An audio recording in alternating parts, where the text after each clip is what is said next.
Hello guys, welcome. Collective reading tayo ngayon. Tingnan natin kung ano yung current energy ng person mo. Be open-minded po, hindi po halos lahat makaka-resonate. Kaya piliin nyo na lamang. And thank you nga po pala sa mga nag-subscribe, lalo-lalo na sa mga bumabalik. Marami pong salamat. Give me the message for collective. Anong mensahe sa'yo?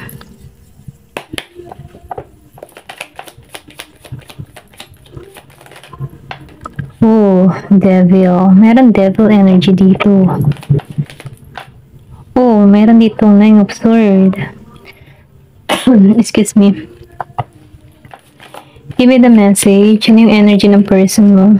Two of Cups. The Moon.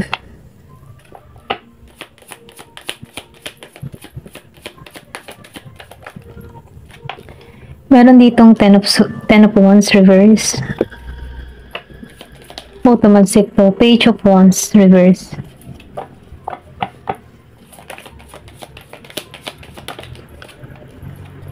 Meron ditong Knight of Wands reverse.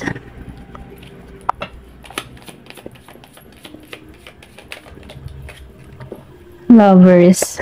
Okay.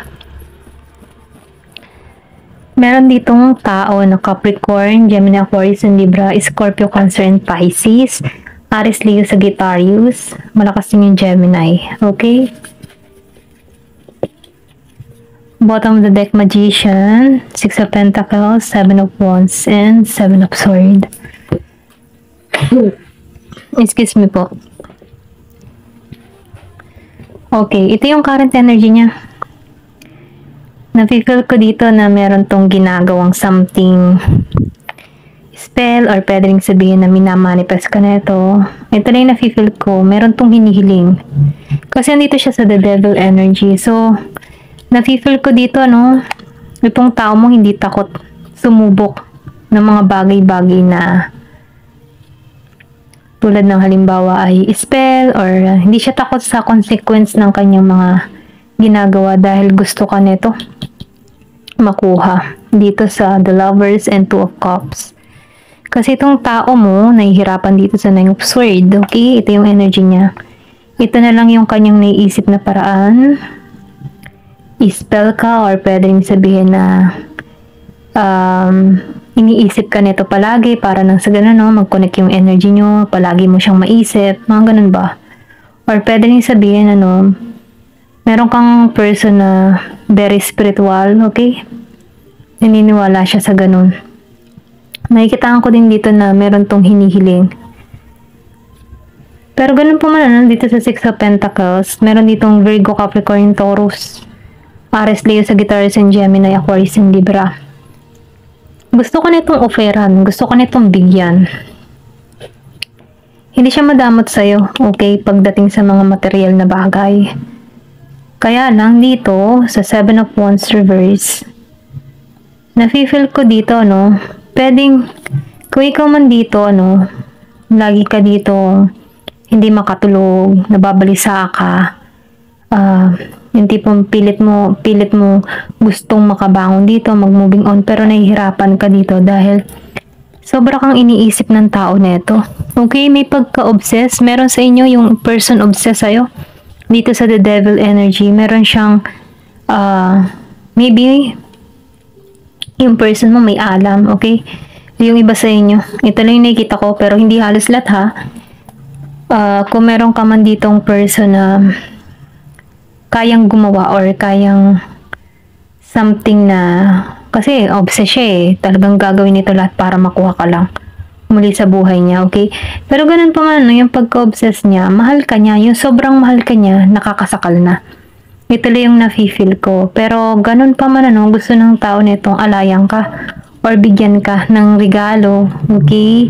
Kaya lang, dito, nafe-feel ko dito sa Seven of Wands, feeling mo dito, no, mahina ka pagdating sa person mo. Yung para bang tipo na kahit kailan siya bumalik, matatangay ka neto, okay? Kasi meron siyang something na ginagawa sa'yo dito eh.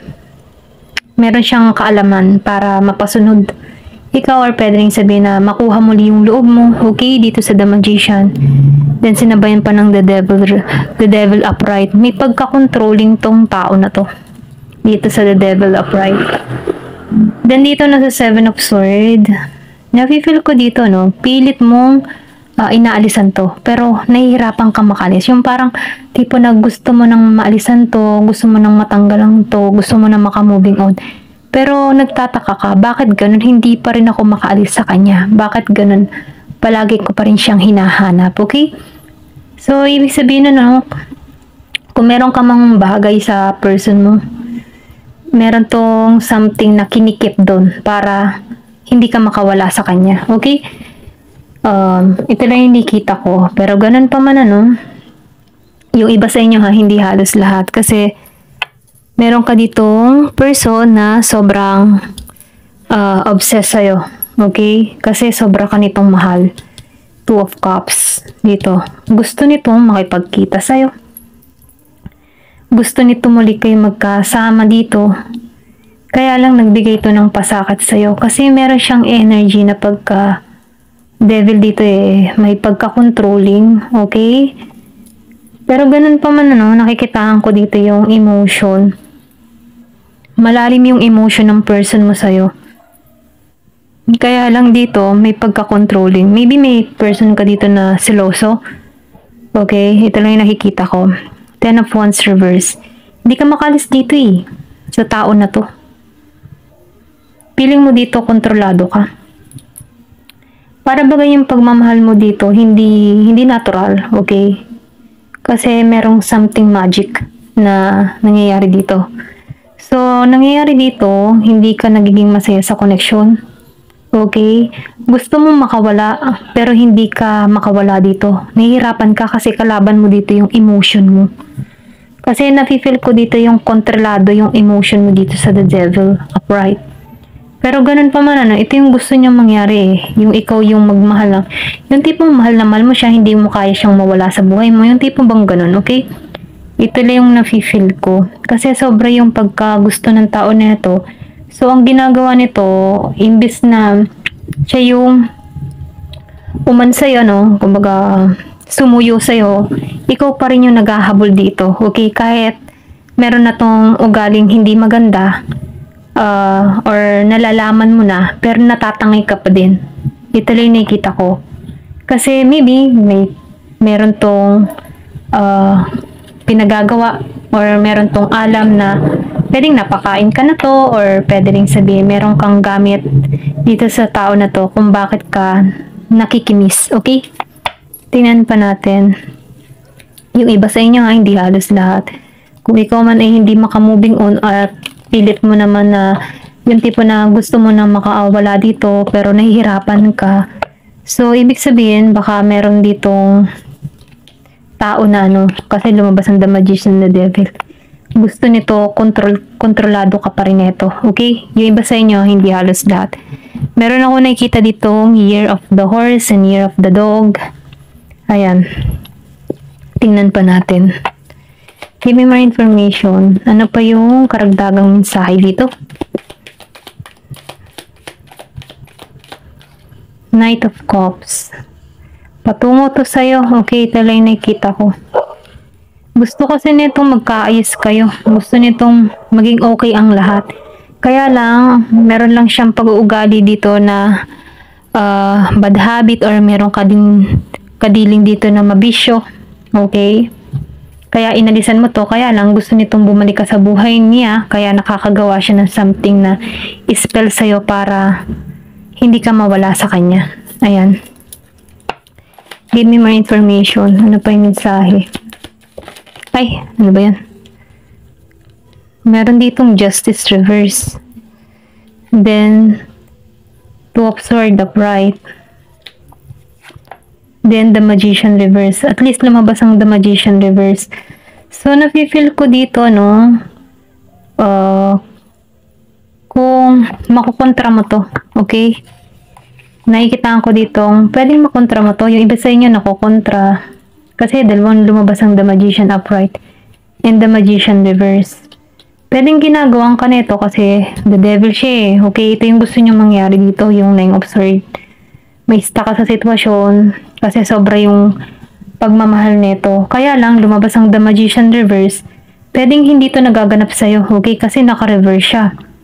Pwedeng may kontra ka or pwedeng sabihin, alam mo din to kung paano alisan to, okay? Pwedeng masyado kang positibo kaya hindi nagana yung gawain ng tao na to sa'yo, okay? Kasi lumabas ang The Magician reverse, hindi to nagtatagumpay sa'yo. Then dito sa Two of Swords, humahanap ka dito ng balance or humahanap ka dito ng kaliwanagan dito sa Two of Swords. Maybe nag-iisip ka dito bakit kahit ramdam mong may something, bakit ganun? Gusto kong makaalis dito sa tao nito pero bakit nahihirapan ako? Anong meron? Maybe nahanap ka na rin or nagsisearch ka na dito kung paano to aalisan.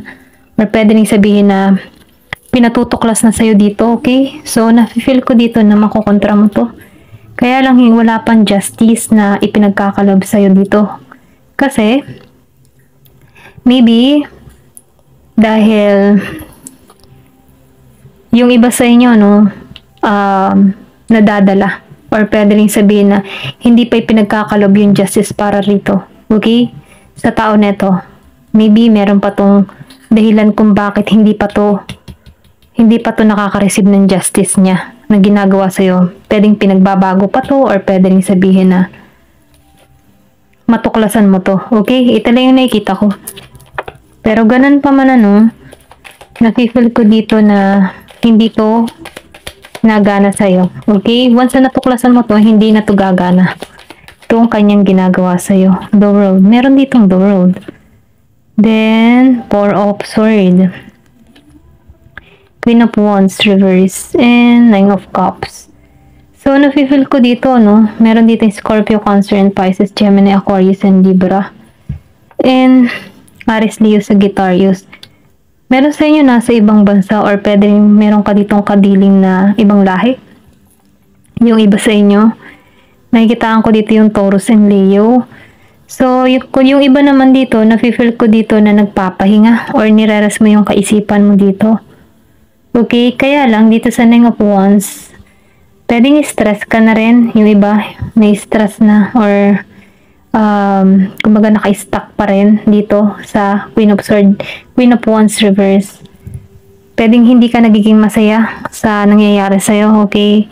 Kumbaga may mga katanungan ka dito, bakit ganito yung nangyayari sa akin? Or meron ka mga tanong na bakit nagiging ganito yung love life ko? Pwede rin sabihin meron ding konektado, meron tao ding involved dito na pwedeng gumagawa sa'yo kung bakit nagiging ka ditong labis na nasasaktan sa iyong sitwasyon, okay? Meron ditong Nine of Cups reverse. So, nafe-feel ko dito, hindi ka stable, lalong-lalo na yung emotion mo. Pero ganun pa man, minumungkahi sa'yo dito na palaging maging positibo, okay? Alisan mo tong ganitong emotion, okay? Or pwede rin sabihin mag-cleansing ka. Once na nag-iinsenso ka, positive energy yung papasok sa'yo at may tataboy nito yung negatibo. Kaya may naman mag-insenso kayo. Kahit halimbawa, sa isang buwan ba'y makadalawa o tatlo kayong insenso sa inyong bahay para mag-cleansing. Ayan. Tingnan pa natin. Then araw-araw ka mag-cleansing bath. Maglagay ka ng asin sa yung tubig na nililigo. Para nang sa ganun, yung mga dumikit na negative energy ay may taboy. Give me more information. Ano pa yung mensahe sa'yo? Strength. Feel ko dito, may babalik mo yung katapangan mo, katatagan mo. Kasi gusto nito may stress ka okay? Pwede may galit sa'yo dito, or pwede rin sabihin person mo to na gumagawa ng spell sa'yo. Pero ganun pa man ikaw ang nakakaalam or ikaw ang may pakaramdam kung kayang gawin ito ng person mo. Okay? Yung iba sa inyo hindi halos lahat. Pero nafe-feel ko dito yung kalakasan ng loob mo. Okay? Magiging kang matatag dito. Malalampasan mo itong pagsubok na to. Then nafe-feel ko dito na hindi ito magtatagumpay kung ano man yung ginagawa sa'yo. Manalig at manampalataya ka sa Diyos. Yun ang pinaka number 1 na protection dyan. Dasal.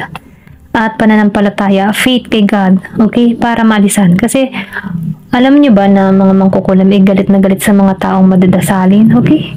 So, kaya mainam, lagi ka magdasal, okay? Kasi once na ikaw ay nagdadasal, protektado ka. Ayan, yan yung magpoprotect sa'yo sa mga ganyang negative energy. Ayan, ito lang yung mensahe sa'yo. Hanggang dito na lang po. Thank you for watching. Love and peace.